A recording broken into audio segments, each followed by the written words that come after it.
que vamos estudar hoje na nossa classe, na nossa aula de hoje, é o verdadeiro herói. E eu começo, então, perguntando para você, você que está aqui já no nosso Zoom, os amigos que já chegaram aqui, temos alguns que não puderam estar conosco hoje, mas temos aqui o Milton e a sua mãe, né, lá do Maranhão. Temos também a Ana, a Vera já deve estar chegando aí, a Alessandra também já está entrando.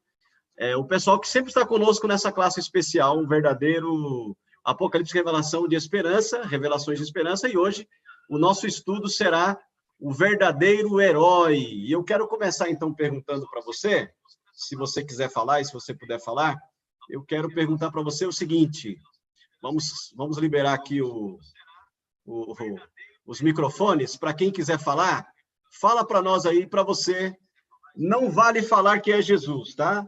Mas eu quero perguntar para você, quem é o seu verdadeiro herói? Quem é uma pessoa, uma figura política não, né? Senão a gente vai entrar naquele negócio aí, se é esquerda ou direita, vamos deixar esse negócio de lado. Mas quem é para você uma pessoa que você acha como um herói aí no mundo, um escritor, uma escritora, alguém de um carisma especial, se você pudesse enumerar quem que você destacaria, ou até mesmo uma figura religiosa. Não vale falar Jesus, tá? Eu quero que você fale, então, em figuras humanas, quem que você tem aí uma admiração, você tem, logicamente, um respeito, né? Especial por essa pessoa e um carinho especial por ela, tá? Então, eu quero que você fale para nós aí a partir de agora. Quem quer começar? Quem quer falar?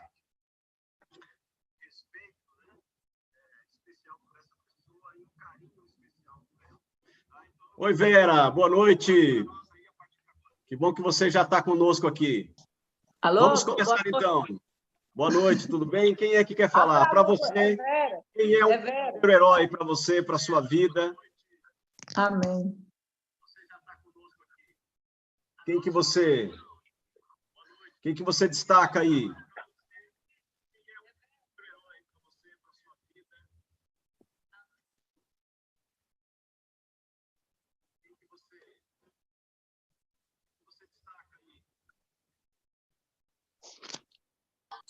Pastor, eu destaco a irmã Dulce.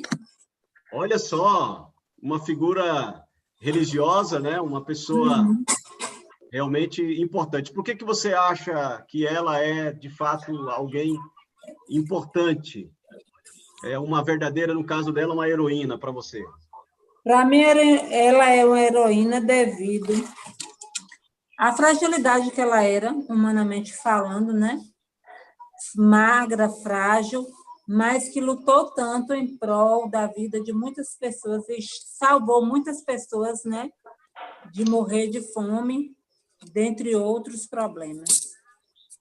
É verdade, é verdade. Realmente é uma figura humana muito importante, principalmente aqui para o povo baiano e principalmente para aqueles que durante o período ali, na verdade, hoje o serviço dela alcança até mesmo pessoas da Bahia inteira, mas o polo ali central é Salvador, né? Alguém mais queria destacar aí uma pessoa que é digna de nota, digna de você fazer uma menção honrosa a essa pessoa? Ô, Ana, tá dando para... Eu entrei agora atrasada, viu? Você tá... Estamos te ouvindo aqui, Vera, não tem problema, estamos te ouvindo. Entrei agora, viu? Tinha visita aqui. Tranquilo, Tá fica bem, tranquilo. Mas que bom que você chegou a tempo. Pois é. Nós estamos justamente nesse bate-papo aqui, introdutório, para a gente fazer um aquecimento, sabendo, assim, não sei se você tem uma figura humana que você não... Claro, geralmente, quem é o seu herói? Claro que a gente vai falar que é Jesus, mas eu queria uma figura humana que você... um ser humano, um homem, uma mulher, que você poderia dizer, essa é uma pessoa que teve um destaque e, para mim, é um herói de verdade. Não tem fim, ninguém não. Ninguém, né? Se eu for falar, vocês vão dar risada de mim. Não, pode falar. Fala, é na área de futebol, né? É na área de futebol. É o Guido, né? Eu acho ele assim, um exemplo de pai, exemplo de marido, exemplo de jogador, de tudo assim. Eu acho uma pessoa assim, especial. Nunca ninguém viu, nunca viu deslize, nada dele. Assim. Eu admiro muito essa pessoa. Certo. Quem é? Zico do Flamengo. Zico. Zico, opa, Sim. muito bom. Eu tenho Não, ele mas é assim, isso mesmo. Zico foi um. Foi não, né? Na verdade, ele ainda é vivo, mas assim, durante o período que ele jogou bola, ele é um dos maiores craques do futebol brasileiro. Alguém já disse que ele é alguém que compete muito próximo ali do Pelé. Não, mas eu mesmo não gosto de Pelé, para você ver, né? O que ele fez com a filha dele, eu tô não falando. Gosta de Pelé, né? Porque diz que o Pelé, fora do campo, não era aquele craque todo. Mas vamos deixar de lado isso. Não sei quanto tempo atrás ele dizia que no Brasil ia ter não sei quantos menores abandonados, mas ninguém nunca viu ele fazer nada por nada, né? É verdade. Ele teve a filha dele, que mais parecia com ele, só registrou, porque o DNA, ele não foi lá na justiça, aí foi não registrado, né? A menina morreu, adoeceu de CA, ele não deu assistência. Quando morre, manda um negócio de flores, né? Então, para mim, não. Eu estou dizendo assim, como pessoa, como marido, como pai, é uma pessoa, assim, um exemplo assim, que eu acho bonito de Zico. Não, com certeza. A sua referência aí, Vera, foi excelente. Eu ainda era garoto, quando vi o Zico, tive o privilégio de vê-lo, claro, não pessoalmente, mas jogando bola na televisão, e realmente é um tremendo craque. E como você destacou não apenas no futebol, mas como ser humano, como pessoa. Agora, é interessante que aí você também destacou um outro craque de futebol, que na verdade é considerado o rei, né, do futebol, desse esporte, mas que, por outro lado, de fato, dizem aí que ele não foi tão bem sucedido na sua vida como um ser humano, né, com o seu caráter, né? Até as pessoas brincam e falam, existe o Edson e existe o Pelé. O Pelé é um e o Edson é outro, embora seja a mesma pessoa, né? Assim, a gente, com essa sua fala, a gente percebe o seguinte, cara, que, de fato, os seres humanos, por mais carismáticos que eles sejam, por mais referência que eles sejam, pode ser um pastor, pode ser como é o caso de uma religiosa, como foi a Irmã Dulce. A Irmã Dulce, pode ser também um cantor famoso, enfim, nenhum desses seres humanos, eles, na verdade, podem, ser perfeitos em tudo, né? Eles não nós humanos, né? Eles não são referência em tudo. E é por isso, trazendo agora para a nossa realidade do estudo de hoje, é que a gente vai ver na Bíblia, então, ali, no Apocalipse, quem é o herói verdadeiro. Quem o Apocalipse revela como sendo o herói verdadeiro. Que não é apenas um exemplo para nós, mas, acima de tudo, ele é alguém todo-poderoso, que, de fato, pode nos ajudar, não apenas nas necessidades humanas, mas nas necessidades também humanas eternas, né? Então, a gente vai ver um pouco o perfil desse herói verdadeiro. E o primeiro texto que a gente vai ler, para responder a primeira pergunta aí, está em Apocalipse, capítulo 1, verso 1. E eu já vou pedir para a Ana ler para nós. Tá? A Ana lê para nós. Apocalipse 1, quanto? Apocalipse, capítulo 1 e o verso 1. O capítulo 1, né? O capítulo 1 e o versículo 1. Vamos conhecer, então, quem é o centro na revelação, ou o centro da revelação do Apocalipse, né? Quem é o centro da revelação do Apocalipse. Capítulo 1, verso 1. Vamos lá? Vamos. Revelação de Jesus Cristo, que Deus lhe deu para mostrar aos seus servos as coisas que em breve devem acontecer, e que ele, enviando por intermédio do seu anjo, notificou ao seu servo João. Muito bem. Então, aí diz que Apocalipse é a revelação de quem? Jesus Cristo. Jesus Cristo. Então, antes da gente continuar o estudo de hoje, eu vou convidar você a fazer uma oração. E antes eu quero saber o seguinte: nós tivemos uma interrupção aqui na nossa comunicação, mas nós temos aqui hoje a tia da Ana, né? Lá do Maranhão. Como é que é o nome dela? Não, a minha cunhada. A sua cunhada. Eu entendi tia, que é cunhada. Como é que é o nome dela? Iracema. Oi, Iracema, seja bem-vinda, viu? Se você quiser, fique à vontade para participar, para entrar e falar conosco. Isso é um encontro de amigos, estamos aí como você já deve saber, estudando Apocalipse, Revelação e Esperança. E você, hoje, é uma pessoa que vem a primeira vez no nosso encontro. Esse é o nosso segundo encontro. E nós estamos felizes Obrigada. de estar junto conosco aqui, tá bom? Que Deus abençoe e faça parte aqui. Se tiver alguma pergunta, alguma dúvida, pode interromper o áudio e a gente vai responder. Eu vou, então, nesse momento, pedir que a Ana... Amém. Você que leu o primeiro texto, faz a oração pedindo que Deus ilumine o estudo da Bíblia que vamos fazer agora, por favor. Oremos. Maravilhoso Pai que está nos céus, muito obrigada, Senhor, porque nós escolhemos separar nosso tempo para estudarmos a Tua palavra, para aprendermos mais de Ti. Por isso, neste momento, nós pedimos que o Teu Santo Espírito ilumine nossa mente, nossos corações, para que nós possamos aprender, de fato, o que é o Apocalipse, que nossas mentes possam ser clareadas por Ti, e que tudo que nós formos estudar aqui, nós possamos aplicar em nossa vida. Abençoe todos nós que estamos fazendo esse estudo.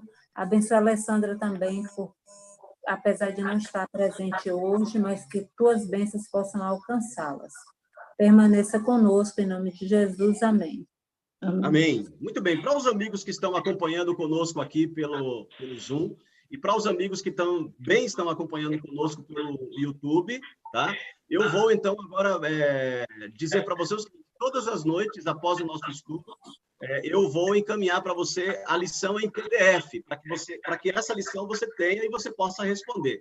E ela, em PDF, é um PDF editável. Isso quer dizer que quando você baixar aí no seu computador ou no seu celular, você vai poder responder. Então, nós já vamos começar hoje dando as respostas aqui para você ver como é que você vai fazer. Então, após a leitura que a Ana fez, a resposta para a primeira pergunta: quem é o centro da revelação no Apocalipse? Quem é esse personagem central do Apocalipse? Qual foi a resposta? E qual é a resposta que devemos colocar aqui? Deixa eu dar uma dica. Vamos ver se vai sair ali já. Qual é a dica? Quem é? Jesus Cristo. Exatamente, Jesus Cristo. Então, assim, é essa resposta que você vai colocar aí na parte de resposta, tá? Quando você receber a lição em PDF, você vai poder revisar aquilo que a gente estudou e você, então, vai entender que o Apocalipse, a revelação principal do Apocalipse é o Senhor Jesus Cristo. E aí a gente volta para aquela realidade que eu mostrei para vocês a semana passada, né? Quando nós estudamos o primeiro capítulo e também, logicamente, a primeira lição. O Apocalipse não fala de desespero. O Apocalipse não fala de catástrofe. O Apocalipse não fala de destruição final. Não, não. Embora esses conteúdos nós vamos encontrar no Apocalipse, catástrofe, destruição final, nós vamos encontrar guerras, enfim, conflitos, mas não é a mensagem central do Apocalipse. Infelizmente, muitas pessoas que não entendem a Bíblia pegam esses temas e eles jogam, logicamente, como se fosse a mensagem central. Mas a mensagem central do Apocalipse é a revelação de Jesus Cristo. Portanto, o Apocalipse é um evangelho, é uma boa nova. Oi, Ana, você queria falar? Pode falar. A cunhada falou que o áudio está cortando muito para ela. Olha, eu estou com o meu retorno aqui e ele está bem. Eu não sei se aí para você está bem. Isso aí, às vezes, o que acontece? Algumas vezes é a internet, né? E como realmente ela... Para mim está bom. Então, eu estou com o retorno aqui, eu até coloquei o retorno aqui, e eu estou bem. Aqui não está tendo nenhuma oscilação na nossa internet. Então, assim, veja se ela consegue... Se ela não conseguir ouvir mais, o que ela faz? Ela sai e entra de novo, que aí ela vai melhorar, tá? De repente, pode ser que seja na internet dela. Não vou dizer que é lá, mas pode ser que seja isso, tá bom? Deixa eu ver aqui. Porque, na verdade, aqui a gente não está tendo nenhuma oscilação, não. Pelo menos eu não estou verificando, né? Tá? Eu coloquei o retorno aqui para isso. Tá bom? Mas vamos seguir em frente. Se ela não conseguir, ela faz isso. Ela retorna, ela sai e aí ela retorna. Veja só, o nome de Jesus Cristo, ele aparece 38 vezes. Na verdade, ele é identificado com 38 títulos diferentes, só no Apocalipse, né? Só no Apocalipse. Então, a gente vai encontrar vários títulos para Jesus. Ele é chamado de Cordeiro, o leão da tribo de Judá, o Alfa e o Ômega. Enfim, você vai encontrar 38 nomes e títulos diferentes para Jesus. Então, veja como é uma personagem, é um herói verdadeiro que aparece ali no Apocalipse. Só nos 3 primeiros capítulos, ele é mencionado 137 vezes. Olha que coisa incrível, né? Só nos 3 primeiros capítulos, ele é mencionado 137 vezes. E em todo o livro existe mais de 250 referências a ele. A figura de Cristo surge em todas as visões do livro. O Apocalipse descreve a grandiosidade de Jesus. E isso pode ser notado na maneira como ele se apresenta. Então, o Apocalipse é um livro para revelar o Evangelho, Jesus Cristo. Então, agora você já sabe que se alguém falar para você, o Apocalipse é um livro difícil de entender, é um livro fechado, é um livro que só fala de destruição, a resposta sua será, você está errado, você está errada, porque o Apocalipse Revelações de Esperança mostrou claramente que o livro do Apocalipse, o nome que mais se fala é do herói verdadeiro chamado Jesus Cristo, né? Que esses heróis que nós falamos aqui no início, heróis entre aspas, né? São referências de pessoas que fizeram a diferença na nossa sociedade, não chegam nem aos pés desse Jesus que é apresentado no Evangelho e principalmente no Apocalipse. Vamos então para a segunda pergunta, gente, que está aí, a segunda perguntinha, que é a seguinte: quais são as características de Jesus descritas no Apocalipse? Então, como é que Jesus ele é descrito no Apocalipse? Aí no mesmo capítulo, tá? O capítulo 1º, do verso 13 até o verso 18. Eu vou ler esses versos, e aí depois nós vamos marcar quais são as alternativas que mostram aí Jesus, as características de Jesus, tá bom? Vamos lá. Apocalipse capítulo 1º, verso de 13 até o verso 18. O verso, você sabe, é um número pequeno e o capítulo é um número grande. Diz o seguinte: e no meio dos candelabros, um semelhante a filho do homem. Eu estou lendo a partir do verso 13, né? E vamos ver as características que Jesus recebe no Apocalipse, e principalmente nesse texto aqui. Voltei para ver quem falava comigo, e voltado, vi 7 candeeiros de ouro, e no meio dos candeeiros, um semelhante a filho do homem, como vestido, talares e cingido à altura do peito, com uma cinta de ouro. A sua cabeça e cabelos eram brancos, como a alva lã, como neve, os olhos como chama de fogo, os pés semelhantes ao bronze polido, como quem refinado numa fornalha. A voz como voz de muitas águas, Tinha na mão direita 7 estrelas, e da boca saía-lhe uma afiada espada de 2 gumes. O seu rosto brilhava como o sol na sua força. Quando vi, caí a seus pés como morto.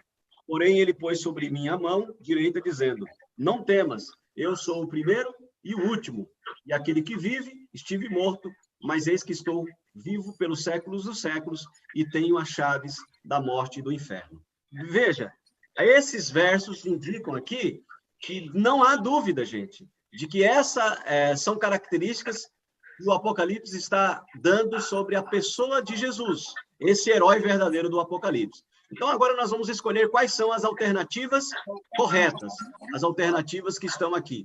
Bom, a alternativa essa inicial, roupa comprida, ele estava com uma roupa comprida? Bom, a linguagem do Apocalipse não diz que é uma roupa comprida, diz que ele estava vestido de vestes talares, né? Mas a gente sabe que essas vestimentas eram vestimentas de sacerdote, de um sumo sacerdote, né? Que trabalhava lá no santuário terrestre.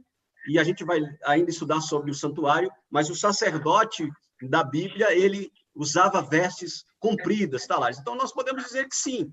Aí, no texto, também diz que os seus cabelos eram como a lã, brancos como a lã. É uma alternativa correta? Sim. Daqui a pouco eu vou dar o significado de cada uma dessas referências, dessas características, tá bom? Voz como de muitas águas. Falou que ele falava com voz de muitas águas? Sim. Ele tinha ali, logicamente, voz como de muitas águas. Cinto de prata. Bom, a gente vai ter que voltar lá, porque eu acho que essa alternativa, será que ela é certa ou ela é errada? É errado, né? Porque diz que estava cingido com cinto de ouro, então não era prata. Então, essa nós não vamos colocar. Muito bem, Vera, você está atenta aí na leitura. Eu nem preciso ler de novo, porque realmente lá está dizendo que era cinto de ouro. Diz também que ele tinha pés como de diamante, é isso mesmo? Pés como de diamante? Hã? Olha lá. Aparece aí no verso... Bronze polido. Ó, bronze polido. Então, não era como diamante, era bronze polido, então nós não vamos também colocar essa. E o seu rosto brilhava como o sol. Essa é uma alternativa que a gente vai colocar? Uhum. Sim. Exatamente, porque diz que lá o seu rosto brilhava, né, como o sol. Veja, essa é uma referência que João está falando da pessoa de Jesus, certo? Por que ele tem, logicamente, o cabelo branco, a voz como de muitas águas e o rosto brilhante como o sol e suas vestes talares, vestes compridas como de um sacerdote? Porque essas são referências que o Antigo Testamento fala acerca da pessoa de Deus. Então, em outras palavras, amigos, aqui do nosso encontro, Jesus Cristo, ele é equiparado no Apocalipse, claro, em todo o Novo Testamento, mas também no Apocalipse, como sendo um ser divino. Ele é o próprio Deus. Ele tem cabelos brancos, não é porque ele envelhece, mas o cabelo branco a gente sabe que é sinal de experiência, de sabedoria, de que tudo sabe. E esse é um atributo divino que só Deus tem. Tá? Ele também tem um rosto brilhante como o sol, porque é o esplendor da glória divina. Ele é poderoso, ele é todo-poderoso. E a sua voz é como voz de muitas águas, ou seja, quando Deus fala, ele fala com muita propriedade e ninguém pode negar a voz de Deus, ninguém pode recusar a voz de Deus e ninguém pode fechar os ouvidos para a voz de Deus. As pessoas que dizem assim, eu não vou dar ouvidos para a voz de Deus. Não, é impossível você fechar os olhos para a voz de Deus.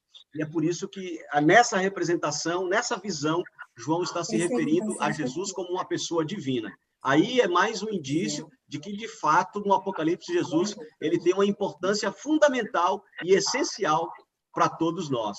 E ele aqui mesmo é descrito como o primeiro e o último, ou seja, ele é divino. Só Deus pode ser o primeiro e o último, ou seja, ele não tem início e ele não tem fim, porque ele é todas as coisas. Ele não passou a existir, ele sempre é. Ele não tem início e nem fim. Ele sempre existiu. Essa é a verdade maravilhosa de Deus. Vamos à pergunta número 3. Até aqui está claro? Tem alguma dúvida, alguma coisa, vocês podem interromper e falar aí que a gente vai, logicamente, responder, tá bom? Nós podemos seguir, então, a pergunta 3, né? Vamos lá. Pergunta número 3.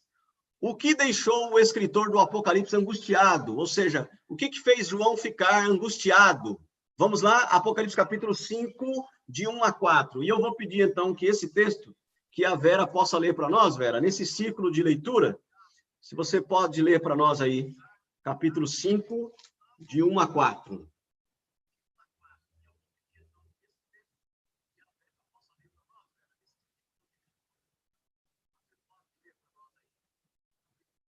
Enquanto a Vera está procurando ali, estamos aqui recebendo a visita também da Lani. Seja bem-vinda, Lani. Você pode ligar a sua câmera e participar conosco também. A Lani é uma amiga que tem estudado a Bíblia e veio para esse encontro feliz. Nós estamos aí na terceira pergunta do Apocalipse, mas seja bem-vinda. Venha conosco e participe desse estudo que você conseguiu chegar agora e chegou a tempo. Estamos no início, você não vai perder nada, não, tá? Seja muito bem-vindo. Se quiser ligar a sua câmera, fica à vontade. Senão, nós sabemos que você está aqui e é uma alegria tê-la conosco também. Por favor, Vera, você pode ler, então, Apocalipse 5, de 1 a 4. O que foi que deixou João angustiado, o escritor do Apocalipse, que na verdade é João, né? Vamos lá.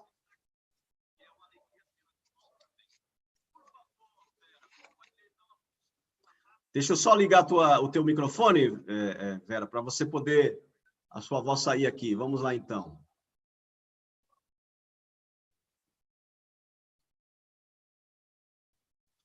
Oi, Vera, pode repetir, que o seu microfone está desligado, mas pode repetir e ler para nós, então. Vi na mão direita daquele que estava sentado no trono um livro escrito por dentro e por fora, de todo selado com 7 selos. Vi também um anjo forte que proclamava em grande voz: quem é digno de abrir o livro e lhe desatar os selos? Ora, nem do céu, nem sobre a terra, nem debaixo da terra, ninguém podia abrir o livro, nem mesmo olhar para ele. E eu chorava muito, porque ninguém foi achado digno de abrir o livro, nem mesmo de olhar para ele. Olha só, o que foi que angustiou João, gente? Depois a gente leu esse texto, João, que é o escritor do Apocalipse, evidentemente, ele ficou angustiado quando ele teve essa visão. E o que foi que angustiou João para a gente responder aqui na pergunta 3? O livro? O livro selado, né? O fato de não ter ninguém para... Mas foi o livro selado que angustiou ele? Não, foi o fato de não ter ninguém para abrir o livro. Ah, então não havia ninguém digno de abrir o livro selado, o livro dos 7 selos, né? Então, essa é a resposta, tá? Não havia ninguém digno. Ninguém digno, né? Não é que não havia ninguém, é que não havia ninguém digno de abrir o livro selado. Então, essa é a resposta da pergunta 3. Então, João, na sua visão, ele olhou aquele livro selado, o livro dos 7 selos, e ele observou e disse assim, olha, ele viu o conteúdo, ele está tendo uma visão, e ele viu que ninguém no universo, veja que João está tendo uma visão universal, né? Do universo inteiro, e nenhum ser era digno de abrir o livro. E ele realmente ficou numa preocupação muito grande. Por que será que ele ficou preocupado? Do que se tratava esse livro? Qual era o... Porque, veja, se é um livro, tinha algo escrito. E esse escrito que estava no livro se referia a quê? E se ele ficou preocupado, era uma coisa solene, era uma coisa muito importante. Então, veja, João viu o livro selado com 7 selos que simbolizavam todo o destino da humanidade nas mãos de Deus. O profeta chorou por saber que ninguém poderia abrir, nem mesmo olhar para aquele livro, até que viu o Cordeiro. Aí, no verso 5, no verso 6, nós vamos... logicamente, a Vera não leu, mas no verso 5, no verso 6 do capítulo 5 ainda, né? Nós somos informados que ele viu o Cordeiro. O Cordeiro. E aí a coisa mudou, o cenário mudou, o seu semblante mudou. Porque, veja, no livro selado, nós temos a história da redenção do homem, que está na mão de Deus. Como é que o homem poderia ser salvo do mundo de pecado? E João, quando viu isso, ele olhou e ele não enxergava ninguém digno de abrir. Nem os anjos mais excelentes, nem os maiores querubins podiam abrir. Mas aí ele viu o Cordeiro. E a gente vai ver, então, agora, na sequência, o que acontece quando ele vê o Cordeiro. A gente já viu a semana passada, a pergunta 4 diz assim, quem na Bíblia é chamado de o Cordeiro? A gente já viu a semana passada, né? Lembra dos símbolos do Apocalipse? A gente já pode até ir. Mas quem é o Cordeiro, de acordo com o que a gente viu a semana passada? Jesus. Jesus Cristo. Vamos, então, só confirmar isso lá em João? Vamos lá para João. A gente não vai deixar Apocalipse, mas vamos agora para João, o capítulo 1, tá bom? Capítulo 1 de João e o versículo 29. Vamos lá. Capítulo 1 e o versículo 29. Quem é o Cordeiro na Bíblia? E eu vou ler, tá? Eu vou ler esse texto. Capítulo 1, João, capítulo 1, verso 29. Muito bem. Diz assim, no dia seguinte viu João a Jesus, que vinha para ele, e disse, eis o Cordeiro de Deus, que tira o pecado do mundo. Então, quem na Bíblia é chamado do Cordeiro? A resposta é bem clara, né? Jesus Cristo. A gente só foi confirmar aquilo que nós já vimos a semana passada. Jesus Cristo, chamado de Cordeiro. Ao longo do Antigo Testamento, eram sacrificados cordeiros no santuário terrestre. Primeiro no santuário móvel, lá no deserto, e depois no santuário, o primeiro deles construído por Salomão. Posteriormente, teve outro santuário que foi reconstruído na época de Zorobabel. Mas em todos esses santuários construídos, eles representavam a obra de salvação de Deus para a humanidade. E ali era sacrificado um cordeiro sem defeito. Esse cordeiro, embora os profetas e os próprios israelitas não entendessem completamente, mas eles faziam aqueles rituais porque aquele cordeirinho representava o verdadeiro Cordeiro de Deus, que um dia viria encarnado e veio o Filho de Deus, se encarnou, e ele, como João disse, é o Cordeiro de Deus que tira o pecado do mundo. Aí agora a gente vai voltar para o capítulo 5 lá de Apocalipse para responder a pergunta número 5. Quem foi o único ser do universo considerado digno de abrir o misterioso livro selado? Então, esse misterioso livro selado, somente um foi digno. Ana, agora eu vou pedir para você ler, Ana, capítulo 5, agora sim você vai ler do verso 7 até o verso 10. Vamos voltar lá para Apocalipse, o capítulo 5, do verso 7 até o verso 10. Quem é esse digno de abrir o livro? Graças ao Senhor que ele viu, graças ao Altíssimo. Vamos, então, pedir que você leia. Veio, pois, e tomou o livro da mão direita daquele que estava sentado no trono. E quando tomou o livro, os 4 seres viventes e os 24 anciãos prostraram-se diante do Cordeiro, tendo cada um deles uma harpa e taças de ouro cheias de incenso, que são as orações dos santos. E entoava novo cântico, dizendo: digno és de tomar o livro e de abrir-lhes os selos, porque fostes morto e com o teu sangue compraste para Deus os que procedem de toda tribo, língua, povo e nação. Até 10, né? E para o nosso Deus constituíste reino e sacerdotes, e reinarão sobre a terra. Olha só, a resposta a essa pergunta. Quem foi o único ser considerado digno de abrir o misterioso livro selado? Após a leitura de Ana, qual é a resposta que vamos colocar? É uma resposta bem simples, quem já sabe. Quem é o único? Jesus, o Cordeiro. Isso, o Cordeiro, exatamente. E quem é o Cordeiro? Jesus Cristo. Então, vamos colocar aqui. O Cordeiro com letra maiúscula, porque aqui não está se referindo ao cordeirinho animal. Está se referindo ao Cordeiro. Seu áudio está baixo. Oi? Seu áudio está baixo. Abaixou o meu áudio agora? Para mim está bem baixinho. Dê uma olhadinha aí, porque aqui está tudo bem. O meu retorno está bem.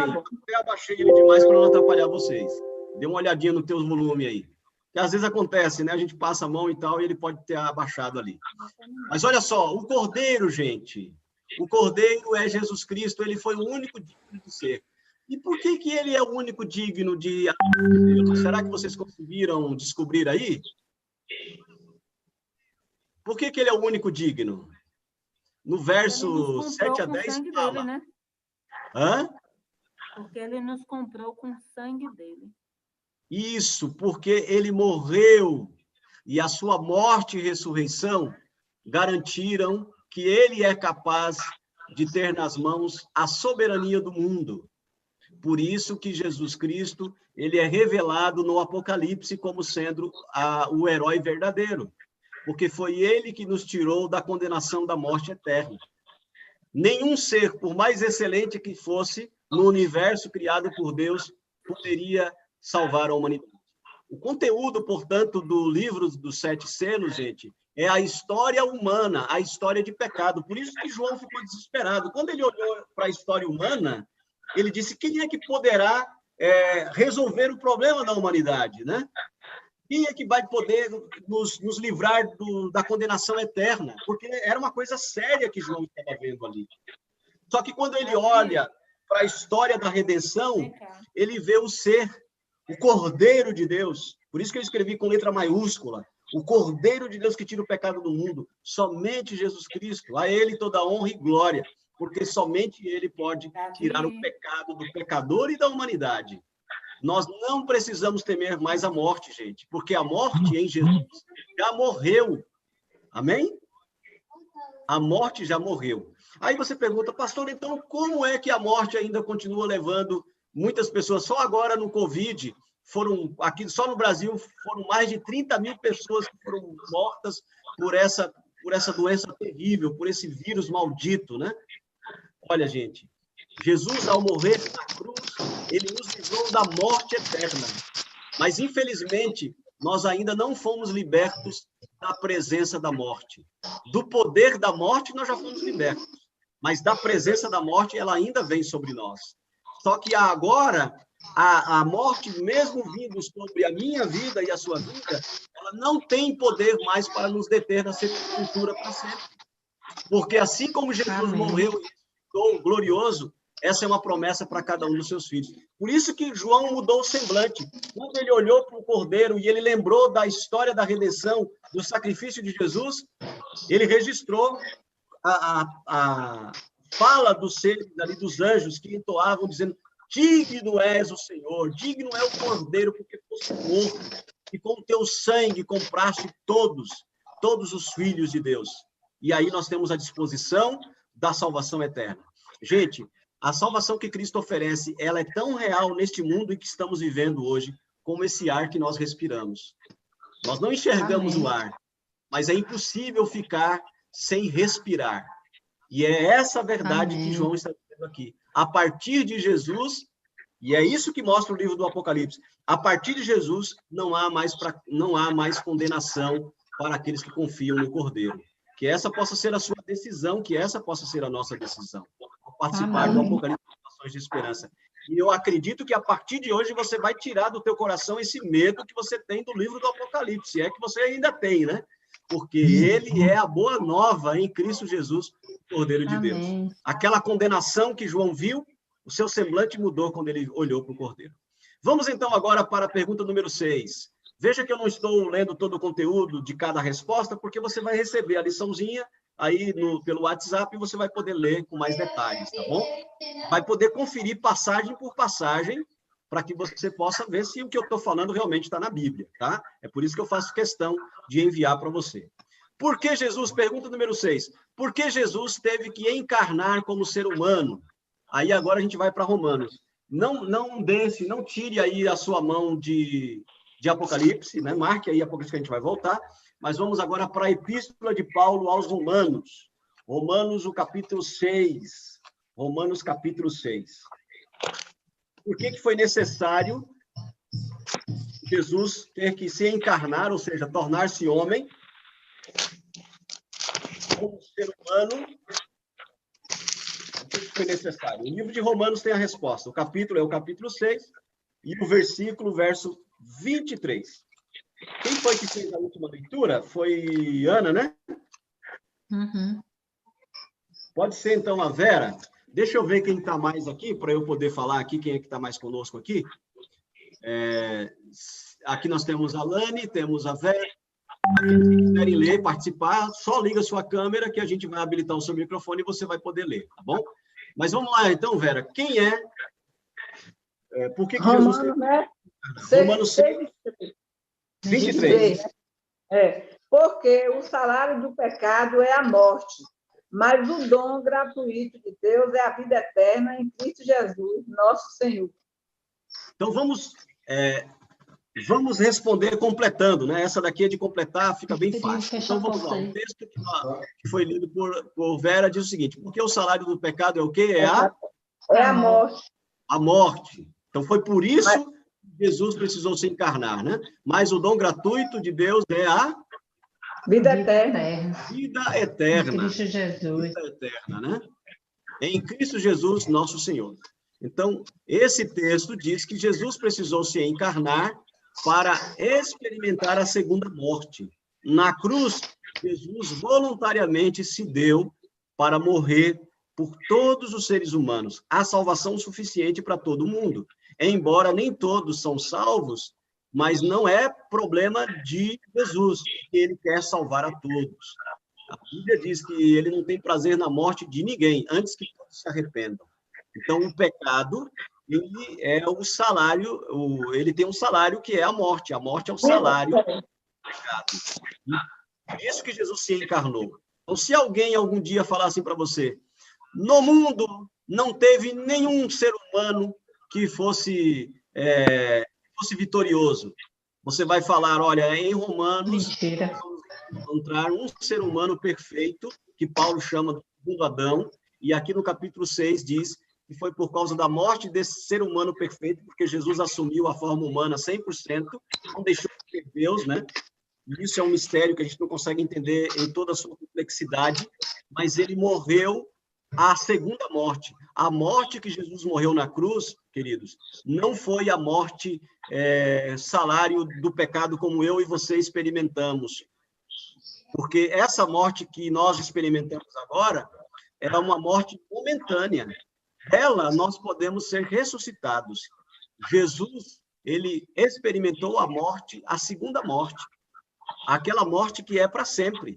Mas ele foi vitorioso, porque ele teve uma sem pecados. É o que a gente vai começar a ver agora.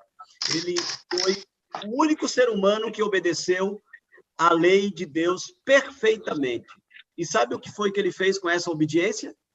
Ele transfere essa obediência mediante os seus méritos para mim e para você. Portanto, quando Deus olha para mim e para você, é como se ele estivesse olhando para o próprio Jesus perfeito, e não olhando para um pecador terrível como eu e como você. Então, essa é a resposta aí que nós encontramos. Foi necessário que Jesus se encarnasse para que ele pudesse livrar o homem, ser humano carnal, da morte eterna. Pergunta número 7. Qual foi a grande diferença entre a vida de Jesus e a dos demais seres humanos? Agora a gente vai para Hebreus. Vamos voltar aí. Nós saímos de Romanos e agora vamos para Hebreus, capítulo 4 e o verso 15. Esse texto eu vou ler, tá bom?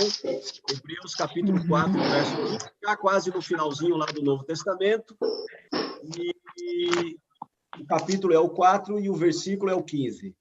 Qual foi a grande diferença entre a vida de Jesus e a dos demais seres humanos? 4:15, é? Capítulo 4, verso 15. O capítulo, o número grande é o 4 e o verso, o número pequeno, é o 15. Diz o seguinte: porque não temos sumo sacerdote que não possa compadecer-se das nossas fraquezas. Antes, foi ele tentado em todas as coisas, a nossa semelhança, mas sem pecado. Esse também aqui é para a gente completar, né? Jesus foi tentado só quanto em relação aos pecados da mentira. Sim ou não? Jesus só foi tentado em todas as coisas. em todas as coisas. Olha só, em todas as coisas. Mas o que aconteceu com ele? Mas sem Sem o quê? pecado, Veja. né? Sem pecado, exatamente. Por quê? Sem pecado. Olha só. Até aqui, ele foi semelhante ao ser humano. Foi ou não foi? Sim. Porque eu sou tentado. Você é tentado? Sim. Claro. Quem diz que não é tentado, já está pecando. Já está sendo tentado a pecar, né? Porque todo mundo é tentado. Verdade. Agora, até aqui, Jesus, ele está em pé de igualdade com a humanidade. Mas quando chega aqui, ó... Gilton, tu vai lavar isso agora, Gilton? Nesse frio? Pecado. Amanhã eu lavo. Ele não tem pecado. Certo? Jesus, ele não tem pecado. Viu a diferença? Eu sou tentado e caio, sou pecador. Jesus é tentado e não caiu. Jesus, ele tinha uma natureza humana singular. Ele não tinha uma natureza, nenhuma natureza humana antes do pecado, no caso, a natureza de Adão, e nem tinha uma natureza humana propensa ao pecado, como o ser humano após Adão, após o pecado, tá? Então, Jesus, ele tinha uma natureza humana singular. Veja, embora o seu corpo físico, ele sofreu as consequências do pecado, porque Jesus, ele cansava, ele sentia fome, ele era um humano, 100% humano. Jesus, ele, quando, logicamente, machucava o dedo lá na carpintaria, ele gritava ai, né? Ele não era que nem o Super-Homem, não, que tinha que disfarçar, né? Quem já assistiu o filme do Super-Homem, o rapazinho lá, o Clark Kent, ele tem que disfarçar, né, na escola e tal, porque se alguém bate nele, ele não sente dor. Jesus não era um super-homem nesse sentido. Se alguém beliscava em Jesus, ele ia gritar ai, ele sentia dor, tá? Ele chorava, ele tinha sentimentos humanos. Mas no que diz respeito à sua natureza, não era propensa para o mal. Ele não tinha propensão para o pecado. Embora ele pudesse ser tentado, mas a sua propensão não era para o mal. E é por isso que ele mostrou para a humanidade que Adão poderia ter sido perfeito na sua obediência à lei, mas infelizmente Adão caiu, e essa natureza pecaminosa de Adão todos nós herdamos. Para nos libertar da natureza humana pecaminosa de Adão, Jesus não chegou assim e disse assim, não, está tudo certo, você errou. Não, ele disse, eu vou dar a vida pelo ser humano, primeiro eu vou viver uma vida de perfeição. E essa perfeição fez com que ele pudesse, então, ter direito à vida eterna. Porque Deus disse, né, que aquele que pecasse morreria, mas se ele fosse obediente, ele não morreria. Adão, infelizmente, errou. O segundo Adão, Jesus Cristo, mais aí de milênios de pecado na humanidade, veio e não teve um erro, uma manchinha no seu caráter. E é por isso que quando ele morre, ele se torna digno de ser ressuscitado e vencer a morte. Portanto, Cristo, ele se compadece de todos nós, seres humanos, por causa da nossa natureza humana, mas ele não teve pecado. E nisso, nós, logicamente, dependemos de Jesus, por isso que nós precisamos de Jesus para a nossa salvação, porque ele é o nosso único e suficiente Salvador. A natureza perfeita dele só pode ser atribuída a nós mediante a fé na sua graça, que é um dom maravilhoso, a fé e a graça, que é, logicamente, a fonte da salvação para todos os filhos. Vamos à pergunta número 8. Estamos chegando ao final do nosso estudo, avançamos um pouquinho hoje, mas nós já vamos chegar ao final, vamos completar o estudo de hoje. Pergunta número 8. O que Jesus fez pelos seres humanos? Tá? O que Jesus fez pelos seres humanos? Vamos lá para 1 Coríntios 15, versículo 3. 1 Coríntios, capítulo 15, e o verso 3. 1 Coríntios, é a primeira epístola, tá bom? Ana, você pode ler para nós essa passagem agora? 1 Coríntios 15, e o versículo 3. 3, né? Antes de tudo, vos entreguei o que também recebi, que Cristo morreu pelos nossos pecados, segundo as Escrituras. Muito bem, então veja, Cristo fez o quê? Ele morreu. Morreu pelo quê? Pelos nossos pecados. Então imagina, Jesus morreu pelos pecados da humanidade toda, de todos os tempos, de todas as épocas. Ele recebeu a condenação do pecador sobre si. E ele fez uma troca, né? A condenação que era para o ser humano, ele assumiu. E a vida que era para ele, ele nos deu. Essa é realmente a salvação que somente Jesus, o Cordeiro de Deus, pode oferecer. Pergunta número 9. Amém. O que nós devemos fazer em resposta ao sacrifício de Cristo? 1 João. Vamos agora para 1 João, 1 João, capítulo 1, verso 9. Não é o Evangelho, é a primeira epístola. Fica bem próximo perto de Apocalipse. Bem próximo de Apocalipse. É a primeira. São 3 cartas. Vamos ler, então, a primeira delas, que é capítulo 1 e o verso 9. Capítulo 1 e o verso 9. Tá bom?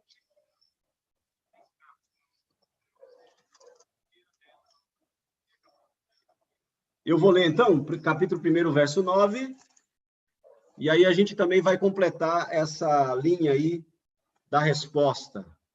O que nós devemos fazer, então, em relação a essa morte de Jesus na cruz, que foi em nosso lugar. Diz assim, capítulo 1, verso 9.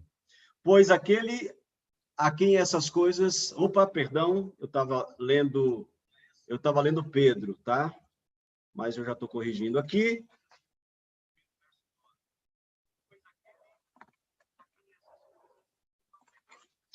Aqui, capítulo 1, verso 9 de 1 João. Aí sim, se confessarmos os nossos pecados, ele é fiel e justo para nos perdoar os pecados e nos purificar de toda injustiça. Então, veja, o que nós devemos fazer em relação ao sacrifício de Jesus? Se confessarmos o que? Os nossos pecados, exatamente. Nós devemos confessar os nossos pecados. Ele é fiel e justo para o quê? Nos perdoar. Jesus, ele é fiel e justo para nos perdoar, tá? Então, essa é a resposta que você deve colocar nesse espaço. E nos o quê? purificar. Então, veja, Jesus, ele não apenas perdoa os seus pecados, como ele purifica. Isso é chamado pelos teólogos de justificação e santificação. A justiça de Deus, ela é aplicada no meu lugar, eu sou absolvido, sou perdoado. Mas a partir do momento que eu confessei o meu pecado, que eu passo a viver com Cristo, eu vivo uma vida agora de santificação. Eu passo a viver em harmonia com Deus e a sua lei. Né? Então, é isso que nós devemos fazer em relação aos nossos pecados. Confessar para Jesus. Confessar para Jesus. Eu só posso confessar para Jesus. Eu posso até procurar um líder religioso para desabafar com ele ou pedir algum conselho. Mas nenhum homem na Terra, no planeta, por mais santo que seja, pode perdoar pecados. O único que pode perdoar pecados e receber a nossa confissão é o Senhor Jesus Cristo, porque só Ele pode aplicar os seus méritos em nosso lugar e nos purificar, ou seja, nos dar uma vida de santificação ao seu lado. Muito bem. Pergunta número 10. No Apocalipse, qual é um dos títulos de Jesus? Agora nós vamos voltar para Apocalipse, capítulo 19, verso 16. E eu vou pedir para a Vera ler esse verso, então. Estamos aproximando aí do fim do estudo de hoje. Apocalipse 19, versículo 16. Apocalipse 19 e o versinho 16. Vera, você pode ler para nós. Assim que você achar, você já pode fazer a leitura.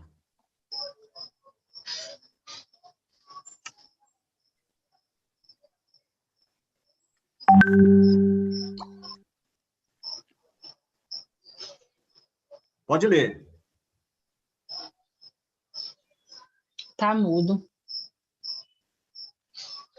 Tá me ouvindo? O microfone dela tá desativado.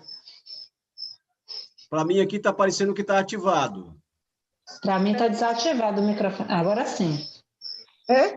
Tem, tá ouvindo? Isso, Tá pode ler ouvindo? agora. Pode ler. Tem no seu manto e na sua coxa um nome escrito: Rei dos Reis e Senhor dos Senhores.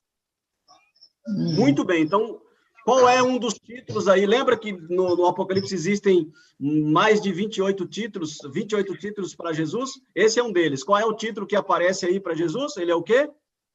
Rei dos Reis. Isso, E Rei Senhor dos dos Reis. Senhores. Rei dos Reis. E Senhor dos Senhores. Senhor Dos dos Senhores. Senhores. Em outras palavras, ele é o único verdadeiro. O único verdadeiro rei é o único verdadeiro Senhor. A ele toda honra e glória. Não há nenhum jamais maior e melhor do que o nosso Senhor Jesus Cristo, nem na terra e muito menos no céu. Ele é o único que tem realmente a vitória sobre a morte e nos concede a vida eterna. Vamos então agora para a última pergunta da lição de hoje. Chegamos ao final. Veja só, desde a sua ressurreição, o que Jesus faz lá no céu? Vamos ver Hebreus 7, 25. Jesus está lá no céu, fazendo o que agora? Vamos ver. Capítulo 7 e o versículo 25. Hebreus. Capítulo 7 e o verso 25.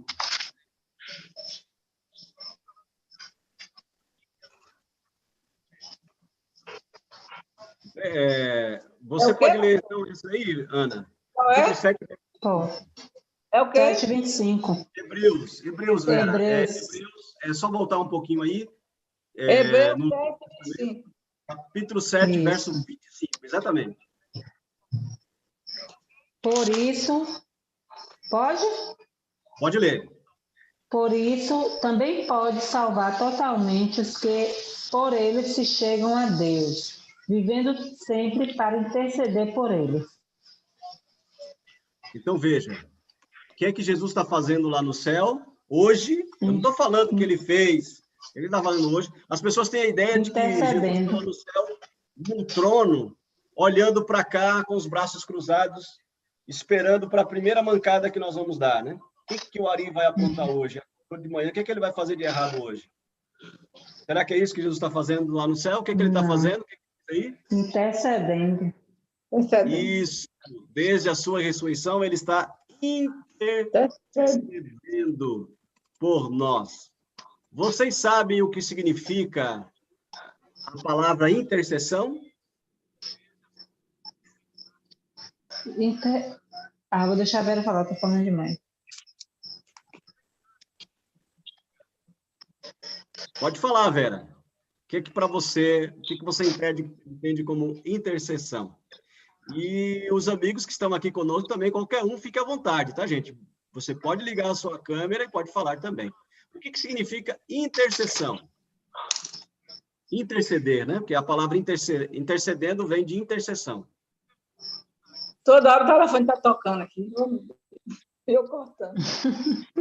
Mas nós estamos te ouvindo agora.